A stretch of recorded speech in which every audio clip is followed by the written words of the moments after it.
there was ever any doubt as to just how good Sean Payton has been for the Denver Broncos, the most recent news from Pro Football Focus is doubling down on just how impactful he's been. And the rare Pro Football Focus W. I know it. We've talked ad nauseum on the channel about how much we are hit and miss, but this time they absolutely got it right. Welcome in Broncos country to the Broncos Breakdown by Chat Sports. My name is Moose, and we're talking about the top 10 head coaches heading into 2025. Now, we're just going to get it out of the way, right?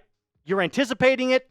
I want to ask it. Let's just get it out of the way as quickly as possible. Is Sean Payton a top 5 coach in the NFL? And if your answer is no, not only are you wrong, but I would love to hear why you're wrong. Let me know in the comment section down below. So PFF ranked the top 10 returning head coaches heading into the NFL in 2025. So that is something that you should note. It can't be like a guy like Ben Johnson who has never done it before. These are returning head coaches. PFF, they said this.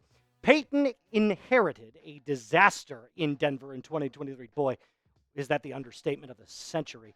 And his quarterback, Russell Wilson, was clearly unhappy.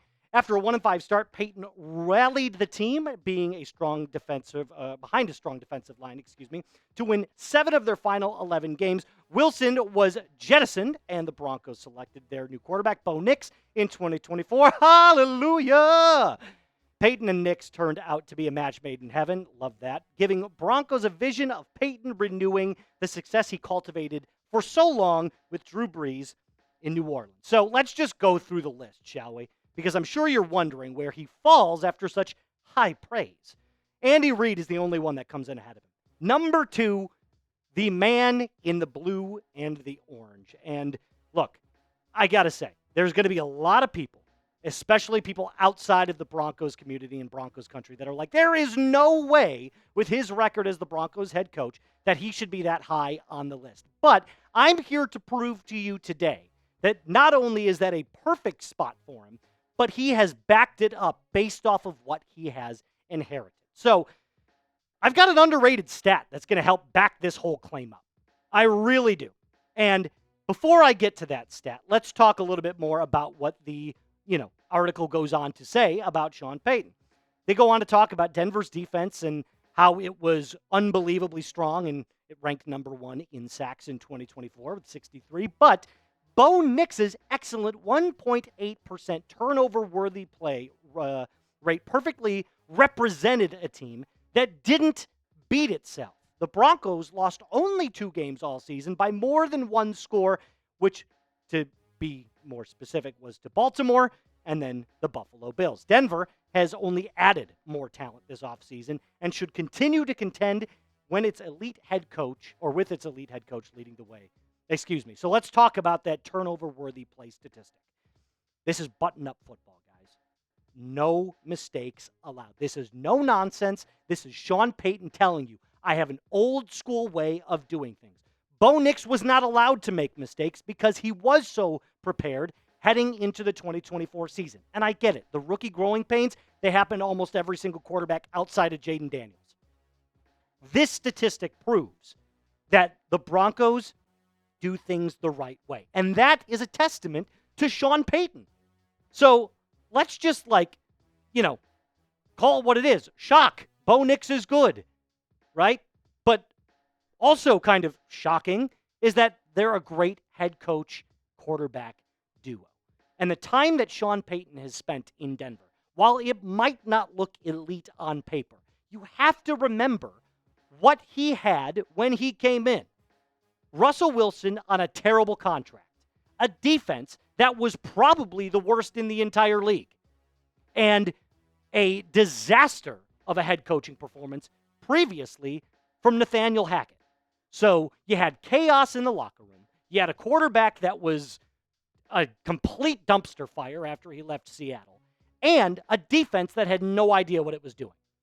So the NFL has been officially put on notice.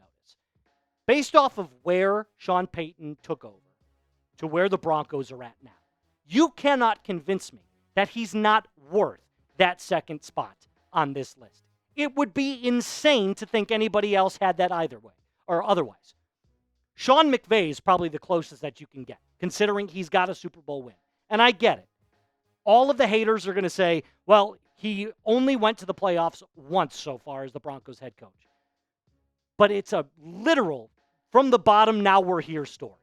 Whereas Sean McVay, yes, granted, took the Rams to new heights, but he's had Matt Stafford the last couple of years. It's been smooth sailing for the most part for the Los Angeles Rams. And Harbaugh flames out every single year in the playoffs. Tomlin, while he's always over 500, can't seem to get further along without Ben Roethlisberger. And the other guys, they don't have the coaching tenure that Sean Payton has shown over his entirety of his NFL career. So yes, the NFL has been put on notice. And yes, Sean Payton deserves to be number 2. If you disagree, you're not watching the games. Which leads me to my next question. Should he receive an extension? And I'll be honest with you. This is the first step, at least in my opinion, to the Broncos becoming a dynasty. I used the D word. I know. But how can the Broncos become a dynasty after this season? Because we've all said here that we believe they're going to win the AFC West, that they're going to take the next step as a team with Bo Nix entering into year 2. But how can they do it from a core standpoint? I'm going to explain in a 3-step approach right after I tell you about this amazing deal that we've got going on at Fanatics. Look, guys, $49.99, now $29.90 or $29.24, excuse me. Letters and words are hard for me sometimes. All you got to do is go to chatsports.com/Broncos jersey. It's completely customizable, made of a great fabric, and you're going to look super sweet rolling around town with your sweet jersey with any name, any number that you choose. This deal is perfect for you, my friend. So all you have to do is use the link that I've put in the comments and description of today's video and start shopping with Fanatics today. If not this item, there's plenty more things that you can shop from, and it helps support the channel. One more time for you, chatsports.com/Broncos jersey. So let's talk about how they could become a dynasty. And remember, I can't call it a dynasty yet because the Broncos have not won a Super Bowl, right? You have to at least win a Super Bowl. But in my opinion, this is how the best teams in the entirety of the NFL have prioritized becoming amazing. The Eagles are right in the throes of this. Number 1, prioritize the mile-high core, what I like to call the mile-high core. These are 6 players that, in my opinion, you should pay whatever they want if they were to ask for it because they are elite at what they do. Nix, Miners, Bowles, Allen, Benito, Pat Surtain. You would never make a call on Pat Surtain. At least I would. Not with what he's shown you over the last few years. Reigning Defensive Player of the Year. He's a key piece, the most key piece of the Broncos secondary.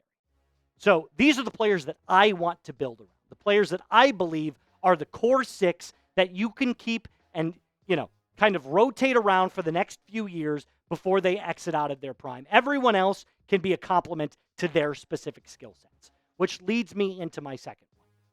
I've already mentioned it. Lock down Sean Payton. There's a reason, guys, that he is the second highest paid head coach in the NFL. He's good at what he does. He's damn good at what he does. In fact, he's one of the best at what he does. He took this organization that was heading into the weeds and completely flipped it to now we're talking about being a legitimate Super Bowl contender. And ask yourself this question, just out loud. How many mid coaches are there in the NFL? The answer is most. I mean, there's a very short list of really good to great. And there's a really short list of just god-awful. Everyone else kind of amalgamates right in the middle there. And if I go back to what I have been saying at constant nauseum in this episode, he has been the model of how to rebuild a franchise. He did it in New Orleans, and he's done it now in Denver. So if you want a coach to be, if the head coaching position is something that you value more than any other position in the Broncos organization, then Sean Payton's your guy, at least right now. Now, the future can hold anything, and it's full of possibilities. But as of right now, Payton has shown the ability to steer this ship in the right direction. Last but not least, don't be afraid to move on. And this one comes, it's a little bit tougher. I'm not going to lie to you. Because the one team that I look at as the ones that do this the best are the Philadelphia Eagles. And I've said it before. You can't pay all of your favorite players, right? There might be a fan favorite that you love, that you believe completely represents this franchise and this football team.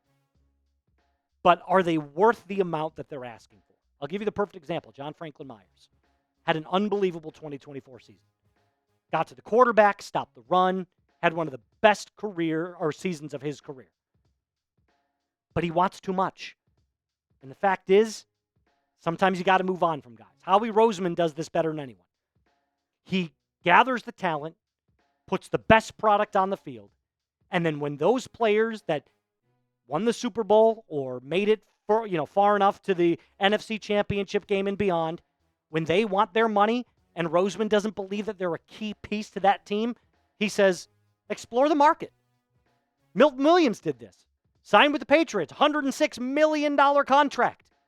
And I'm sure the Eagles offered him something that was respectable, but it's not what he wanted. And Howie didn't double down or get scared. He just said, I wish you the best of luck. So that's where George Paton needs to come in and say, we have to prioritize the priorities, right? Kind of sounds cliche and kind of stupid when you say it, but it's true. You got to make sure that you exactly know who you're building this team around, which leads me into my final question before we wrap up today's show. What is your confidence level in George Paton? Scale it 1 to 10 for me. Super easy. I'm going to say right now, mine, probably a 7 or an 8. I think he's done an excellent job of not only making sure that this team is headed in the right direction for 2025, but also beyond. That is going to do it for us on today's episode. Like the video if you already haven't. Subscribe if you already haven't. Remember, it's completely free and it'll always be free. Until next time, my name is Moose. Be cool.